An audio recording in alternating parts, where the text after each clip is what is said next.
Halo semuanya, perkenalkan nama saya Laura Aulia Bersemiring dengan NIM 220502202. Saya berasal dari program studi manajemen. Di sini saya akan menjelaskan secara mendalam tentang program jaminan kecelakaan kerja atau JKK dari BPJS Ketenagakerjaan. Program ini sangat penting bagi pekerja termasuk peserta magang karena ini berkaitan langsung loh dengan keselamatan dan juga perlindungan saat kita bekerja. Yuk, kita bahas satu. Nah, sebelumnya udah pada tahu belum nih tentang JKK atau Jaminan Kecelakaan Kerja? Kayaknya belum pada tahu ya, sih nggak pernah tahu. JKK adalah program perlindungan dari BPJS Ketenagakerjaan yang memberikan manfaat apabila peserta mengalami kecelakaan kerja atau penyakit akibat hubungan dalam kerja. Nah, yang dimaksud dalam kecelakaan kerja itu adalah kejadian yang terjadi di dalam hubungan kerja, termasuk kecelakaan yang terjadi pada saat melakukan pekerjaan dan juga pada saat perjalanan dari rumah ke tempat kerja ataupun sebaliknya, dan juga saat menjalankan tugas dari perusahaan. Nah, namun kejadian di luar hubungan kerja itu atau kegiatan pribadi itu tidak termasuk ya teman-teman dalam cakupan JKK. Nah, jadi gimana? Udah pada tahu kan arti dari JKK itu sendiri? Selanjutnya saya akan menjelaskan manfaat dari jaminan kecelakaan kerja atau JKK menurut dari website BPJS Ketenagakerjaan. Yang pertama yaitu perawatan tanpa batas biaya sesuai indikasi dari medis, lalu tersedia juga home care service, lalu juga ada santunan meninggal 48 kali upah, dan juga ada santunan cacat total tetap sebanyak 56 kali upah, dan juga mendapatkan manfaat beasiswa maksimal 174 juta untuk 2 orang anak, dan juga return to work, program kembali kerja, dan juga mendapatkan santunan sementara tidak mampu bekerja 100% upah 12 bulan pertama, 50% upah bulan berikutnya sampai dengan sembuh. Nah, teman-teman gimana, udah pada tahu kan jaminan kecelakaan kerja dan juga manfaatnya? Sini aku kasih tahu untuk besaran iurannya nih. Nah, untuk iuran JKK, pekerja tidak dikenakan potongan gaji.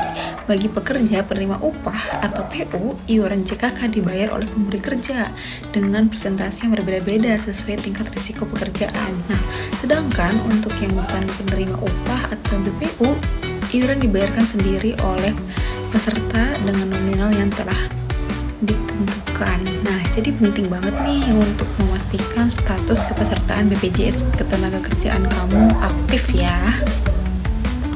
Nah, di sini saya melampirkan beberapa tingkatan risiko. Yang pertama itu ada sangat rendah, sedang, tinggi, dan juga sangat tinggi. Dimana sangat rendah itu terdapat 0,24% dari upah sebulan, dan juga di bagian rendah ada 0,54% dari upah sebulan. Di kategori sedang 0,89 dari upah sebulan, di kategori tinggi ada 1,27% dari upah sebulan, dan kategori terakhir yaitu sangat tinggi ada 1,74% dari upah sebulan. Oke teman-teman, pada penasaran nggak sih gimana cara klaimnya? Oke, di sini aku akan kasih tahu gimana cara prosesnya nih. Ada beberapa yang harus dipenuhi nih teman-teman kalau kita mau klaim JKK. Yang pertama, peserta terdaftar aktif di BPJS Ketenagakerjaan. Yang kedua, kecelakaan terjadi dalam hubungan kerja. Yang ketiga, terdapat bukti kejadian seperti laporan kecelakaan. Yang keempat, surat keterangan dari dokter atau rumah sakit. Dan yang terakhir, ada pelaporan dilakukan secepat mungkin ke perusahaan dan BPJS Ketenagakerjaan. Semakin cepat dilaporkan, semakin cepat pula proses klaimnya. Jadi segera dilaporkan ya kalau memang ada atau terjadi kecelakaan dalam pekerjaan. Oke?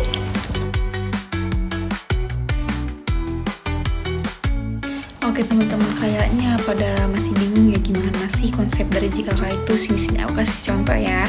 Nih, aku kasih contoh kayak misalnya seorang peserta magang bernama Andi mengalami kecelakaan saat membawa dokumen kantor dan terjatuh di area kerja hingga mengalami cedera tangan. Nah, karena kejadian tersebut terjadi saat Andi menjalankan tugas magang dan terdaftar sebagai BPJS Ketenagakerjaan, maka seluruh biaya perawatan dan juga santunan yang sesuai dapat diklaim melalui program JKK. Gimana? Udah ngerti kan? Oke teman-teman, ini yang terakhir. Selain kecelakaan, JKK juga melindungi penyakit akibat kerja atau PAK. PHK adalah penyakit yang timbul akibat paparan risiko pekerjaan secara terus-menerus, seperti yang pertama, gangguan pendengaran akibat kebisingan.